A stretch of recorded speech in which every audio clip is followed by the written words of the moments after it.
Merci Bastien de Seninck et bonjour à toutes et à tous. Bienvenue dans le Secret des Sources sur France Culture. Nous entrons comme chaque semaine dans les coulisses de l'information. This is Bob Woodward of the Washington Post. Bob est un bon journaliste, un type bien et un rédacteur compétent. Nous avons quelques informations sur ce sujet par d'autres sources et bien sûr on veut faire des recoupements. This is terrific stuff. Where did you get it? Trouvez une autre source. Trouvez une autre source. Ben merde. Ce type est bon. Il est aussi bon journaliste que tous ceux avec qui j'ai travaillé. Le secret des sources. Benoît Bouscarel.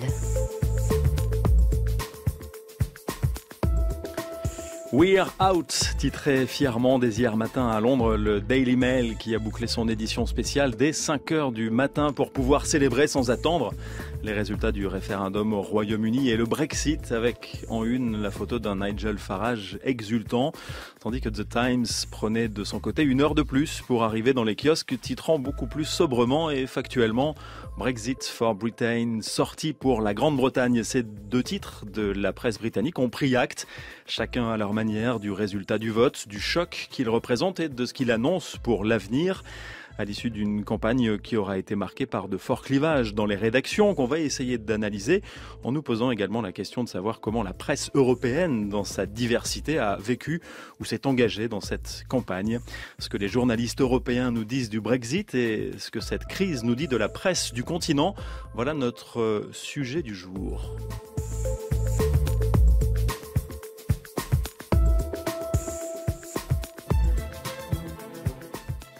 Dans cette émission également, le traditionnel clin d'œil de Yacine Bouzard et puis la correspondance de Zoé Berry qui nous appellera de Bogota, en Colombie, où la presse, vous l'entendrez, est dans l'ensemble prudemment optimiste après l'accord de cessez-le-feu signé jeudi entre le gouvernement et la guérilla marxiste des FARC.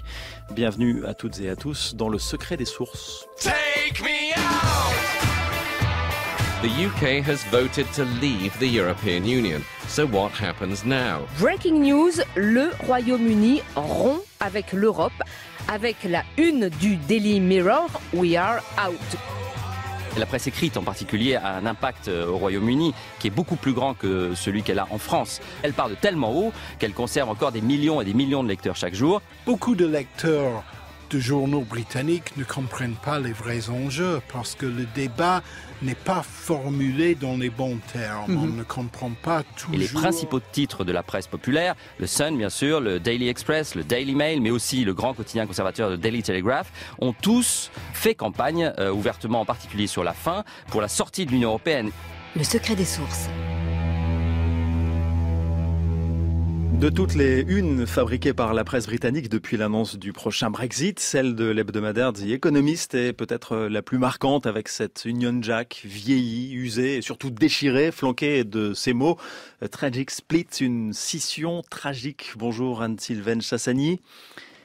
Bonjour, alors moi je travaille pour le Financial Times. Oui, c'est ce que j'allais dire, vous êtes la chef du bureau parisien du Financial Times, autre titre de la presse économique, voilà le lien.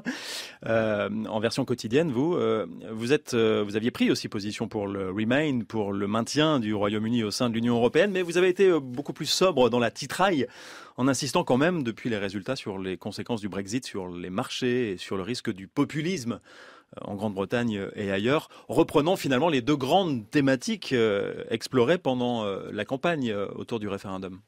Tout à fait. Nous avons mis en avant l'impact négatif de cette décision qui nous semble très très grave de conséquences. En fait, on décrit aujourd'hui ce que beaucoup de personnes dans le camp du In avaient prédit, c'est-à-dire une livre qui s'est cassé la figure, qui est maintenant à un point bas de 30 ans, les marchés qui sont en baisse de 4%, et la Banque centrale, la Banque d'Angleterre qui est obligée d'intervenir massivement sur les marchés pour soutenir la livre.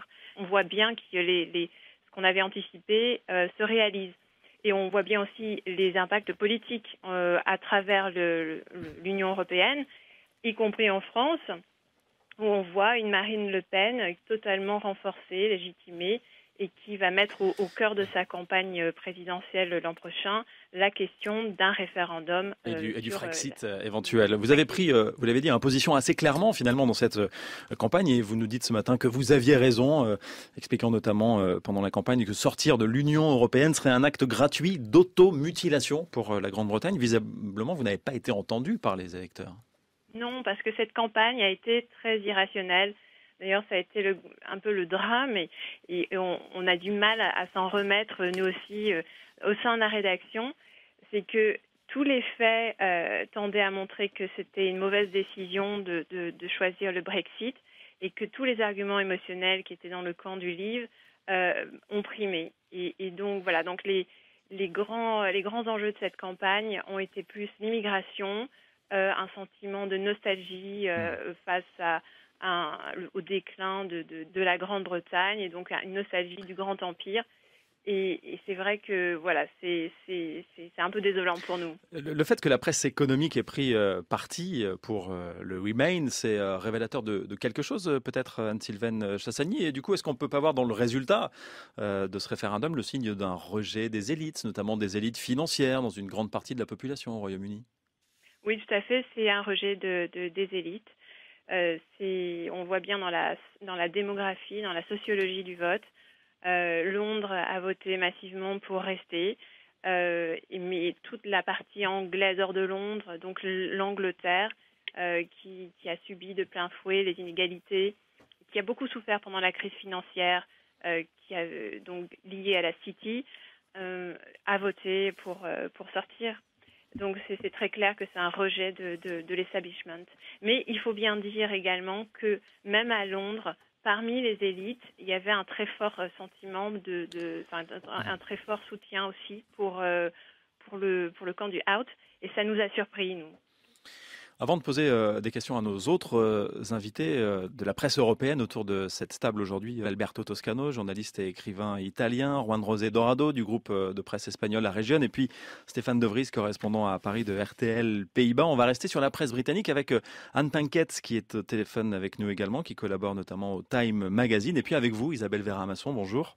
Bonjour. Directrice du laboratoire communication et politique au CNRS. Vous connaissez très bien la presse britannique, Kina, et on l'a vu une nouvelle fois à l'occasion de cette campagne référendaire, que peu de choses à voir avec la presse qu'on connaît ici en France.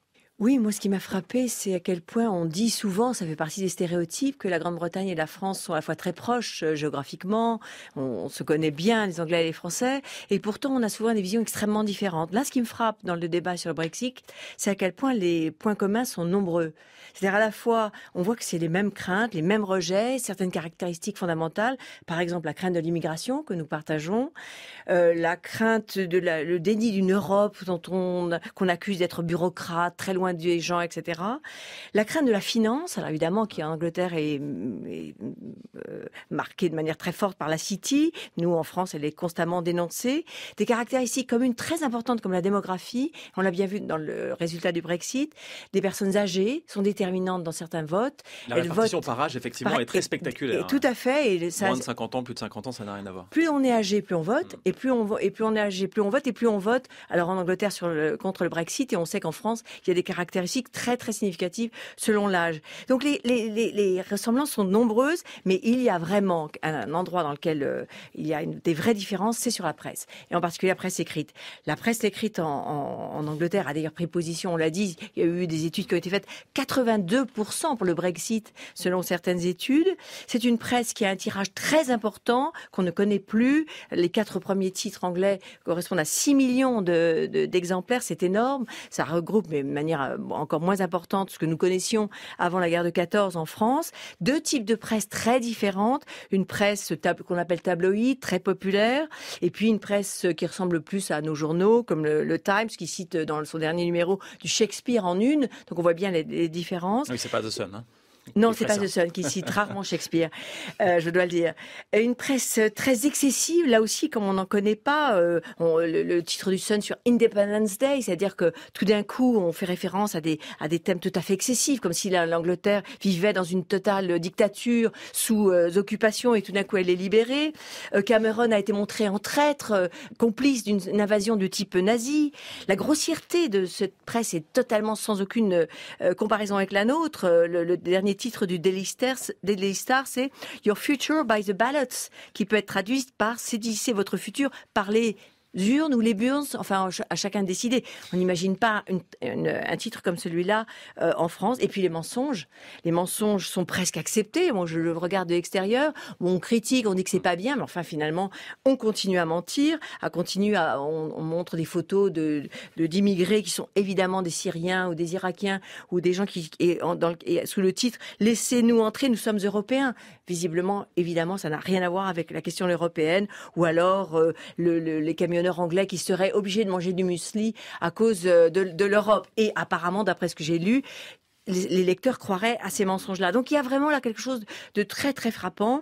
Et puis une dernière interrogation, mais d'une certaine manière je fais écho à ce qui a été dit. On a beaucoup dit, ça fait partie des stéréotypes sur l'Angleterre, que ce pays était pragmatique, voire matérialiste, totalement dominé par sa raison. Et on voit bien que dans ce qui concerne le Brexit, au contraire, c'est des peurs irrationnelles, émotionnelles, des sentiments qui font référence à des vieilles croyances sur la nation, la nostalgie, la peur de l'étranger et le rêve d'une Angleterre qui n'existe plus. Il y a eu un rejet des élites, on l'a vu, vous l'avez dit, Isabelle Verramasson, un rejet aussi d'une certaine presse ou d'une élite journalistique. On peut faire référence à ce qui s'est passé en France en 2005 avec le référendum sur le traité européen? Alors on peut se poser la question de l'influence de la presse, comme ça a été le cas en France et en Angleterre, mais comme les presses sont extrêmement différentes, on peut imaginer qu'il y aurait presque une réaction inverse. Effectivement, en 2005, le rejet de l'Europe avait été marqué par un rejet des médias qu'on avait mis dans la classe politique, dans le même lot d'une certaine élite totalement coupée du peuple. Et là, c'est une presse qui, au contraire, se veut près du peuple. D'une certaine manière, elle accompagne le sentiment populaire de rejet des élites. Et on retrouve la coexistence de ces deux types de presse. Une qui suit le sentiment populaire contre les élites et une autre qui essaye vaguement de défendre un certain nombre de valeurs qui sont plutôt pour les bacs plus. Isabelle Verramasson, vous parliez d'une rupture générationnelle. C'est vrai que c'est très intéressant. Est-ce que les jeunes lisent la presse encore? Parce que c'est une presse qui va bien, vous l'avez dit aussi, en Grande-Bretagne. Est-ce que les jeunes lisent la presse? La presse anglaise? La presse anglaise. Oui, la jeunesse lit la presse anglaise beaucoup plus que chez nous, où véritablement les parts de marché en ce qui concerne la presse écrite diminuent de manière considérable, même si les jeunes retrouvent un peu la presse écrite à travers Internet et les sites des journaux. Il y a une règle un peu différente au Royaume-Uni. On doit rester neutre quand on est à la télévision. Alors, la télévision, en ce qui concerne des pays de taille relativement modeste, comme nos pays, a des lois qui sont presque des lois commerciales. C'est-à-dire que lorsqu'on s'adresse à plus d'1 million d'auditeurs ou de téléspectateurs, il est difficile de prendre des positions très nettes, comme le fait la presse écrite. C'est-à-dire que si une émission de télévision a presque obligatoirement 1,5 million de téléspectateurs, 2-3 millions, dans ces cas-là, si vous prenez une position très nette politique, vous vous opposez forcément statistiquement à la moitié de votre audience. Donc traditionnellement, le consensus c'est la loi des reins dans l'audiovisuel et la télévision, et donc c'est un peu ce qui se passe en France comme en Angleterre. Il y a beaucoup moins d'implication dans les médias audiovisuels. Isabelle Verramasson, vous restez avec nous évidemment. Alors le Brexit prend un tour concret là dans cette émission. Bonjour Alberto Toscano. Buonasera. Journaliste et écrivain, correspondant notamment pour la RAI. Comment la presse italienne a suivi ces débats, cette campagne référendaire et puis depuis jeudi les résultats de ce référendum et le Brexit? Oui, la presse italienne a donné une énorme importance à ce référendum, aussi parce que l'Italie est extrêmement sensible à ce sujet, parce qu'au mois d'octobre, il y aura un référendum très important en Italie pour ratifier la réforme constitutionnelle voulue par le gouvernement Renzi. Donc moi, j'ai participé à des différents débats, entre autres à la radio de la RAI, pour laquelle je collabore depuis Paris. J'ai eu à cette occasion l'opportunité de mesurer la différence de sensibilité de l'élite italienne qui participait à ce type de débat. Il y a comme un désir de voir la Grande-Bretagne dans l'Union européenne et une crainte d'une contagion de référendites. Il y a une crainte dans la presse italienne, dans les médias italiens, qu'il y a comme une épidémie de référendums dans l'Europe entière et que le jeu du référendum soit pratiqué sur un algorithme de démagogie et d'anti-européisme, d'euroscepticisme, et que ça puisse amener à faire prévaloir des forces centrifuges en Europe et donc à provoquer une crise profonde de l'Europe en tant qu'institution. Stéphane De Vries est également avec nous. Bonjour. Bonjour. Correspondant pour RTL Pays-Bas à Paris. Oui. Est-ce qu'on a les mêmes craintes aux Pays-Bas qu'en Italie, que ce que vient de décrire Alberto Toscano? Non, en fait, aux Pays-Bas, depuis l'année dernière, il existe le référendum. Avant, il n'existait pas, en fait. Et ce sont les citoyens qui demandent le référendum. Donc, il faut juste 300 000 signatures pour obtenir un référendum. On en a eu un premier au mois d'avril, sur une question européenne aussi. Le rejet était massif, le non. En même temps, sur le Brexit, bien sûr, ça a été suivi, c'était l'information de cette semaine pour tous les médias, surtout parce que les Pays-Bas, plus que n'importe autre pays européen, c'est le trait d'union entre les grands. C'est aussi le pays qui fait le plus de commerce de tous les pays européens avec la Grande-Bretagne. Et en fait, les Pays-Bas, c'est un mélange d'une sorte de libéralisme, socialisme, étatisme. C'est un mélange de tout, le modèle continental et le modèle anglo-saxon. Donc les Pays-Bas ont toujours défendu l'Angleterre, ont toujours tenu beaucoup à la place de l'Angleterre au sein de l'Union européenne. Et donc la déception, quand on a appris le résultat hier, a été énorme. Et bien sûr, on se pose des grandes questions, notamment économiques, parce que, vous savez, un Néerlandais, il s'inquiète uniquement quand on touche son porte-monnaie. Donc voilà. C'est une peur, une crainte et une déception qu'on retrouve dans les élites aux Pays-Bas ou dans la Non, parce qu'aux Pays-Bas, il n'y a également pas vraiment d'élite, parce que c'est un pays extrêmement égalitaire. Je parlais des élites journalistiques, finalement. Les élites journalistiques, ça n'existe pas non plus comme ici. En fait, il n'y a pas de grandes écoles, il n'y a pas de réseau. Les journalistes ne couchent pas avec des hommes politiques comme c'est le cas en France. Donc le journalisme est extrêmement accessible et égalitaire. Donc il n'y a pas cette idée. Et en plus, il faut aussi savoir, il y a la télé et la radio publique qui est accessible à tout le monde. Donc si vous êtes citoyen des Pays-Bas, vous avez une idée pour une émission aux Pays-Bas, vous avez accès à la télé et la radio publique. C'est pas comme ici où c'est une caste extrêmement fermée, une maison qui tourne en rond, par exemple. Donc il n'y a pas cette élite, en fait, si vous voulez. Ceci dit, il n'y a pas de coupure entre la presse, entre les journalistes et les lecteurs, les téléspectateurs, comme on voit partout dans les pays européens. Non, pas vraiment. Il y a méfiance générale. On est en train de brosser un tableau quand même très idyllique des Pays-Bas. Écoutez, les Pays-Bas, c'est quand même le numéro 2 sur la liste des pays de la liberté de la presse au monde. La France est loin, même pas dans le top 40. Donc, 26e. Non, pas du tout. 45e, un truc comme ça dans la liste du RSF, Reporters sans frontières. Il faut savoir que même le référendum qu'on a eu au mois d'avril a été organisé par un blog. Donc c'est un média qui a organisé un référendum, ce qui explique aussi son énorme succès. Donc il y a de manière générale, il y a méfiance vis-à-vis des médias. En même temps, les médias, de manière générale, aux Pays-Bas, sont extrêmement accessibles aux citoyens. Et surtout, on ne couche pas. On ne couche pas. Ce qui n'est pas le cas en Italie. Donc. Juan José Dorado, on va essayer de prendre des nouvelles de l'Espagne maintenant. Bonjour. Buenos días. Correspondant à Paris pour le groupe espagnol La Région. Je ne vous pose pas la question qui semble intéresser Stéphane De Vries ou Alberto Toscano. Simplement, comment la presse espagnole a accueilli ce résultat du référendum britannique? Je pense que la presse espagnole, comme la plupart de la presse européenne, ne s'attendait pas à cette sortie du Royaume-Uni de l'Union européenne. Donc d'abord, c'est la surprise. Après, forcément, après les éléments factuels sur lesquels tout le monde en parle, on s'est beaucoup intéressé notamment à trois sujets. D'abord, la presse espagnole a tout de suite signalé David Cameron comme le vrai responsable de ce qui se passe aujourd'hui, par des intérêts politiciens pour essayer de se maintenir... De résoudre un gros problème au sein de son parti. Il a créé un gros problème en Europe, mais aussi au Royaume-Uni. Donc la presse espagnole a tout de suite dit, voilà, le vrai responsable, c'est David Cameron. Et d'ailleurs, il y a notamment un éditorialiste de El País qui a signalé à un moment donné, Et pourquoi ce référendum se joue sur un 50-50, il a mis l'exemple du Monténégro, l'indépendance du Monténégro, où il y avait quand même des conditions, c'est-à-dire qu'il fallait au moins 55% des gens qui soient d'accord pour pouvoir sortir. Parce qu'en fait, c'est irréversible, il n'y a pas de marche arrière. Donc, jouer au 50-50, c'était peut-être pas non plus la bonne question. Donc, on a tout de suite signalé ce point-là. Et puis, on s'est intéressé aux conséquences, bien évidemment pour l'Espagne. 300 000 Britanniques habitent en Espagne. Les conséquences pour l'Union européenne, on a beaucoup parlé de ce qui se passe en France avec le Front National qui appelle un référendum. Il y a eu 2 voix aussi aux Pays-Bas qui appellent un référendum. Et puis, de l'autre côté, les Écossais qui voudraient partir du Royaume-Uni, les Irlandais qui aimeraient effectivement rester en Europe. Et donc on s'est posé cette question. Mais surtout, c'est les aspects économiques qui ont touché beaucoup la presse espagnole, parce que les investissements britanniques en Espagne, la présence britannique en Espagne, ça représente quand même beaucoup d'argent.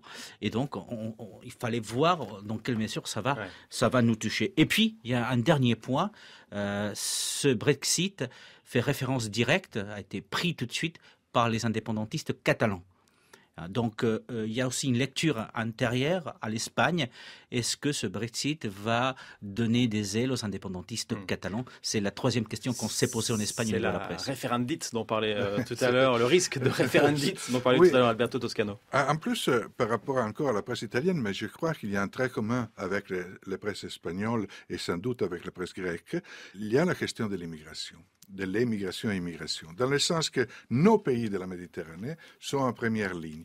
Et à l'occasion de ce Brexit, on a vu, certainement dans la presse italienne, mais je crois aussi dans des journaux espagnols, et il y a eu une sensibilité particulière au fait que nous, pays de première ligne dans la Méditerranée, nous payons le prix, pas tellement un prix financier, mais aussi un prix d'engagement national vis-à-vis d'un problème de l'immigration, que le reste de l'Europe essaie de refuser en créant des murs à nos frontières. Donc, il y a pour notre presse de nos pays une sensibilité particulière à un sujet qui, vu de Grande-Bretagne, a poussé vers le Brexit et à la méfiance vis-à-vis de nos pays, de l'Espagne, de l'Italie et de la Grèce. Voilà comme aujourd'hui, le sujet de l'immigration divise l'Europe à son intérieur sur une question très concrète. Est-ce que nous aidons ou non ces gens, ou est-ce que le Nord, le centre-Nord, veut filer le problème seulement aux pays de première ligne? On peut avoir une réaction là-dessus de Stéphane De Vries, plus au nord de l'Europe pour les Pays-Bas. Non, je partage absolument entièrement l'avis d'Alberto, bien évidemment. Le résultat de ce référendum, c'est le résultat des égoïsmes, tout simplement. La Grande-Bretagne, où il y a beaucoup plus d'immigration qu'en France, il faut le noter aussi, a vraiment profité de cette immigration, notamment des pays de l'Est, par exemple. Ils reçoivent très très peu de réfugiés syriens ou irakiens, presque aussi peu que la France, qui ne reçoivent presque personne non plus. Je crois 300 Syriens ou 3000 Syriens l'année dernière en France. Donc oui, c'est vrai que c'est le résultat de l'égoïsme total et l'abandon, si vous voulez, de l'idée européenne qui était quand même à la base de partager la responsabilité, les bénéfices, mais aussi enfin comme dans un mariage, pour le pire et pour le meilleur. Et là, dès que les choses s'empirent un peu, les lâches s'en vont, parce que c'est ça qui se passe. On a retrouvé Anne Penketh depuis la Grande-Bretagne par téléphone avec nous. Bonjour. Bonjour. Merci de nous accorder quelques minutes. Ancienne journaliste à The Independent, vous travaillez maintenant notamment pour Time Magazine. Est-ce que vous diriez que si la presse britannique n'a peut-être pas fait le référendum, son résultat, elle a peut-être donné le ton du débat en étant peut-être un peu trop souvent polémique, en insistant peut-être un peu trop souvent sur l'immigration, comme on vient de le dire, ou comme le disait tout à l'heure Isabelle Verhamasson? Oui, et comme il disait tout à l'heure, vous avez une situation dans la presse britannique qui est tout à fait différente par rapport à la France. Justement, il y a l'influence des tabloïds. Et là, vraiment, ils n'ont pas hésité à mentir carrément au sujet de l'immigration. Parce qu'il est évident que pour les partisans du Brexit, lorsqu'ils ont vu que les arguments sur l'économie ne fonctionnaient pas, alors là, ils ont changé leur fusil d'épaule et ils se sont focalisés sur l'immigration. Et c'est ça, en fait, je pense, surtout vu d'ici dans le nord-ouest d'Angleterre où je suis en ce moment, où il y a un fort pourcentage d'immigrés d'origine pakistanaise, en fait, pas de l'UE, que ça a très bien fonctionné chez les gens qui se sentent en fait des laissés pour compte. Il n'y a pas eu d'autres sujets dans cette campagne d'importance, Anne Paquette, que l'immigration ou que la peur du déclassement économique? Vers la fin, ça a surtout été ça. Hein. Et pour moi, c'est ça qui a donné le résultat qu'on a aujourd'hui. Ce qui veut dire des choses et ce qui signifie des choses sur l'état de la presse britannique en général, qu'on ne retrouve pas ailleurs en Europe, c'est vrai, c'est ce qu'on disait tout à l'heure et c'est ce qu'on voit là depuis le début de cette émission avec nos correspondants étrangers. Oui, et alors le rôle de la presse n'est pas à minimiser, bien sûr, parce que ce qui se passe ici, c'est que d'abord les Anglais sont eurosceptiques pour la plupart. Et en ce qui concerne la presse est quasiment intégralement pour le Brexit et très eurosceptique par-dessus le marché aussi. Donc tout ce qu'ils ont pu raconter allait dans ce sens-là. Isabelle Verramasson, vous vouliez intervenir? Oui, je voulais dire que ça fonctionne aussi un peu sur le modèle du bouc émissaire.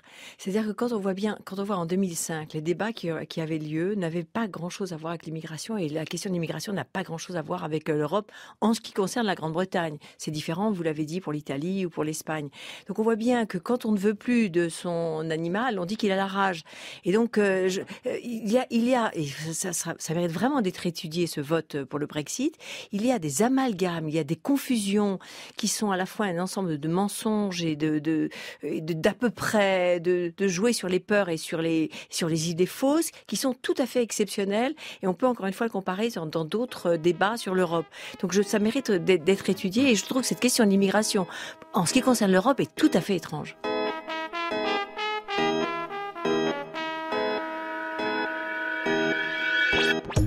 This ain't the down, it's the upbeat, make it complete. So what's the story? Guaranteed accuracy, enhanced CD. Latest technology, darts at treble 20. Huge non-recoupable advance, majors be vigilant. I excel in both content and deliverance. So let's put on our classics and we'll have a little dance, shall we?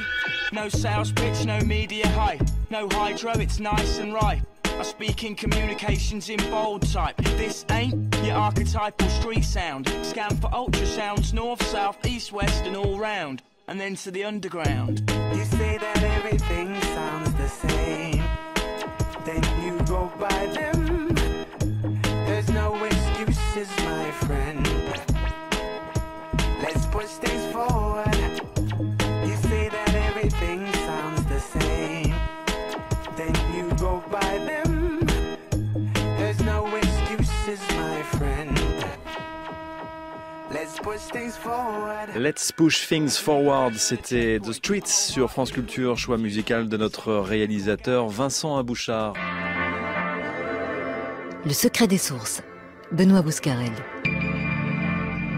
On va faire un tour d'Europe encore. La presse espagnole ne ment jamais, évidemment, Juan José Dorado. Pas plus que la française, l'italienne ou peut-être pas l'hollandaise. Hein. On ne sait pas aux Pays-Bas. Non, mais en tout cas, c'est vrai que j'ai retrouvé dans la presse espagnole, nous avons eu des mots qu'on a appliqués à l'Angleterre pour lesquels on s'attendait pas. C'est-à-dire, on a parlé d'un vote xénophobe, on a parlé d'un vote d'intolérance, on a parlé d'un vote extrémiste, populiste. Et c'est des termes qu'on n'aurait jamais mis sur le Royaume-Uni. Et puis, ce vote du Brexit nous amène aussi à une autre question. Vous savez que demain dimanche, nous avons des élections en Espagne et qu'il y a une partie de la population, de l'électorat, qui est indécis. Et donc, quelle est l'influence de ce non des Britanniques à l'Union européenne pour les électeurs espagnols qui auront demain matin à déposer un bulletin dans l'urne. Donc pour l'Espagne, ce vote est vraiment très important. Ouais, comme pour l'Italie tout à l'heure, ce que vous disiez, Alberto Toscano. Sans doute, c'est un vote très important pour l'Italie, avec une inquiétude par rapport à ce qui se passe aussi dans d'autres pays. France, Marine Le Pen. La presse, les quotidiens italiens d'hier ont insisté sur le fait que le succès du out dans le référendum britannique est une extraordinaire locomotive pour Marine Le Pen en France en particulier. Donc une attention à Marine Le Pen qui est de plus en plus banalisée, presque homologuée dans les débats politiques européens. Hein? Beaucoup plus homologuée en Europe de ce qu'il est en France, d'ailleurs. L'autre élément sur lequel la presse italienne a insisté est Nigel Farage.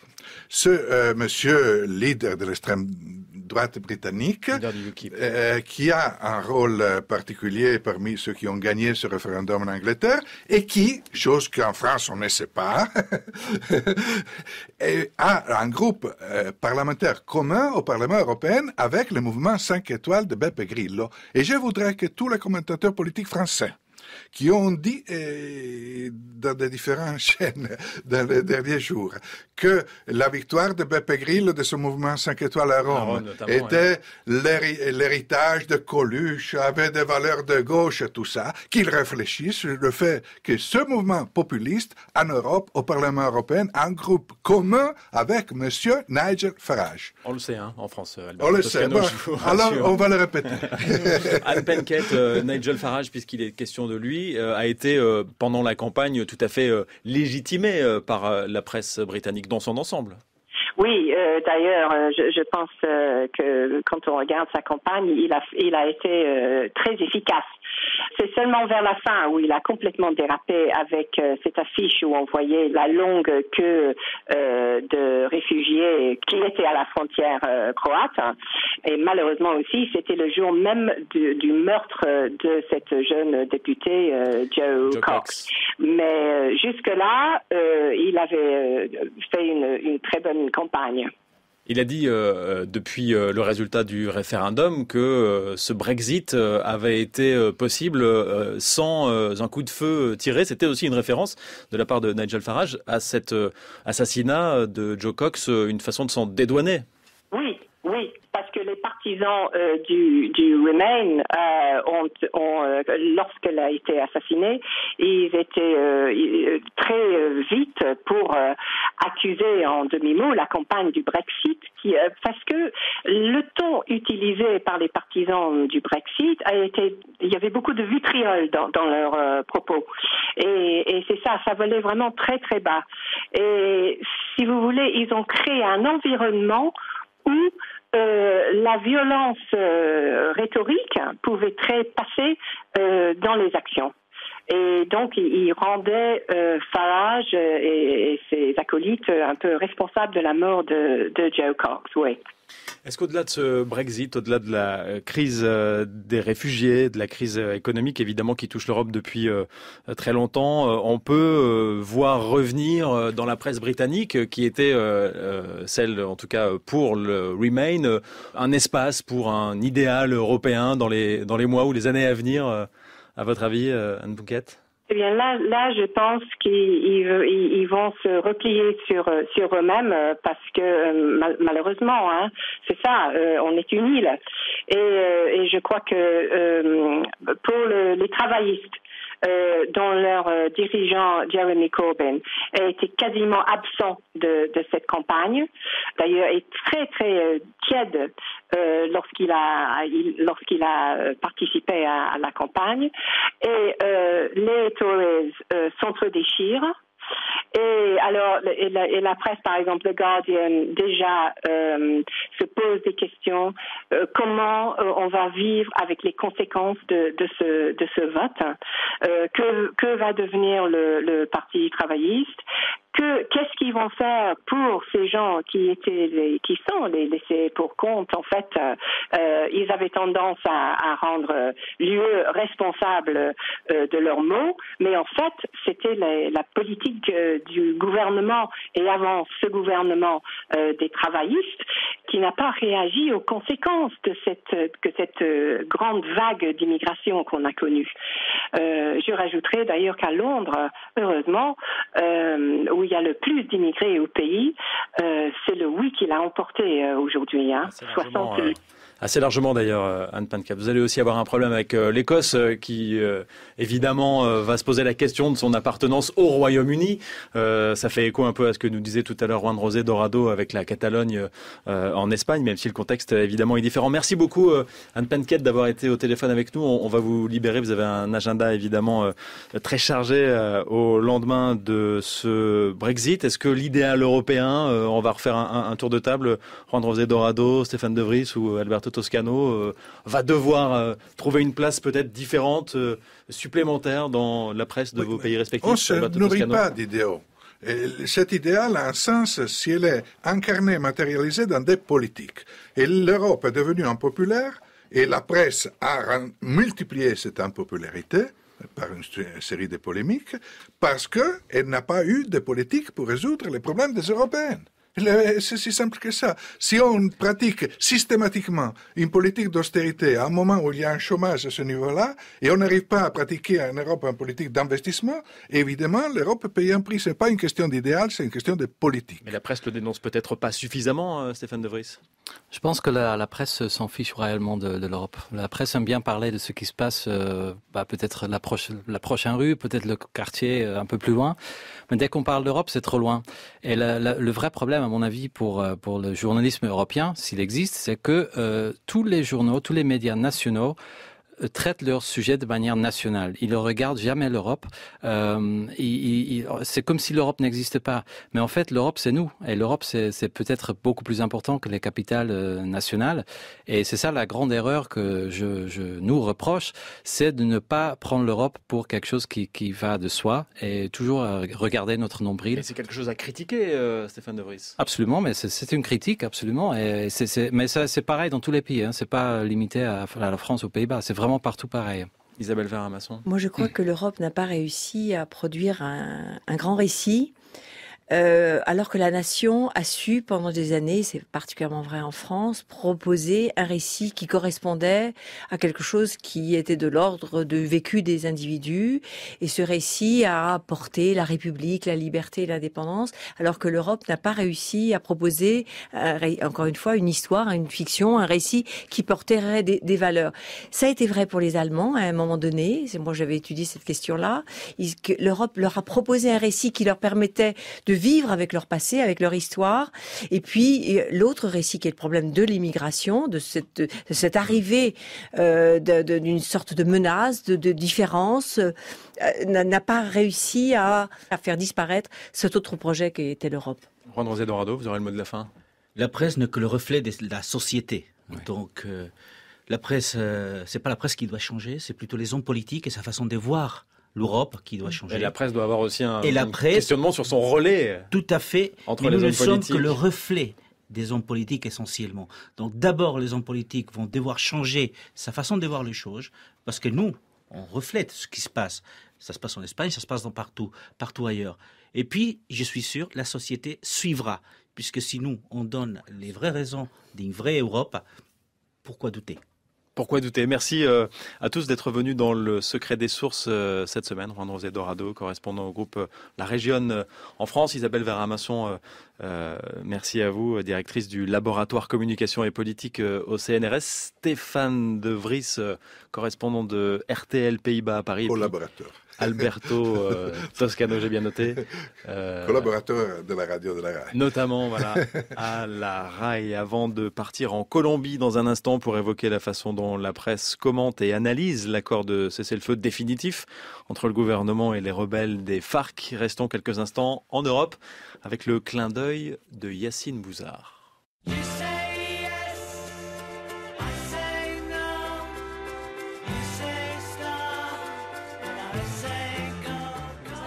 Comment voyez-vous le futur à présent ? Ça va être le chaos. Cette élection, c'est la victoire de la classe populaire.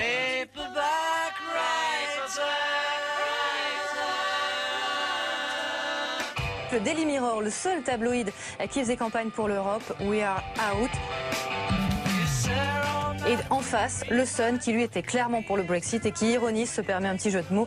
See you later. Et on écoute le Premier ministre.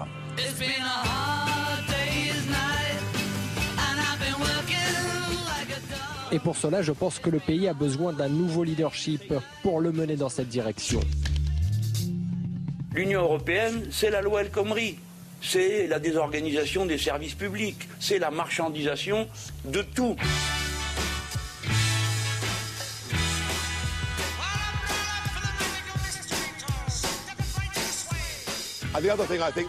Mais il faut aussi faire du 23 juin un jour férié que l'on appellera le jour de l'indépendance. Let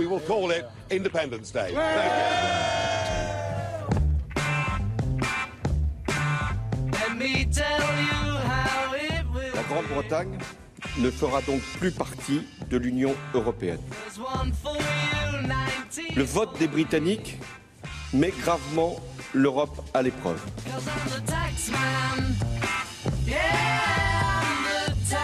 Il y a cette classe ouvrière ici qui n'a pas accès à une bonne éducation, qui n'a pas accès à des services sociaux. Ces gens, ils ont de vrais problèmes.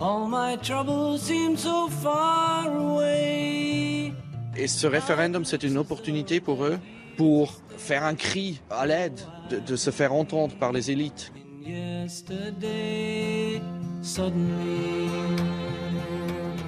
I'm not half the man I used to be.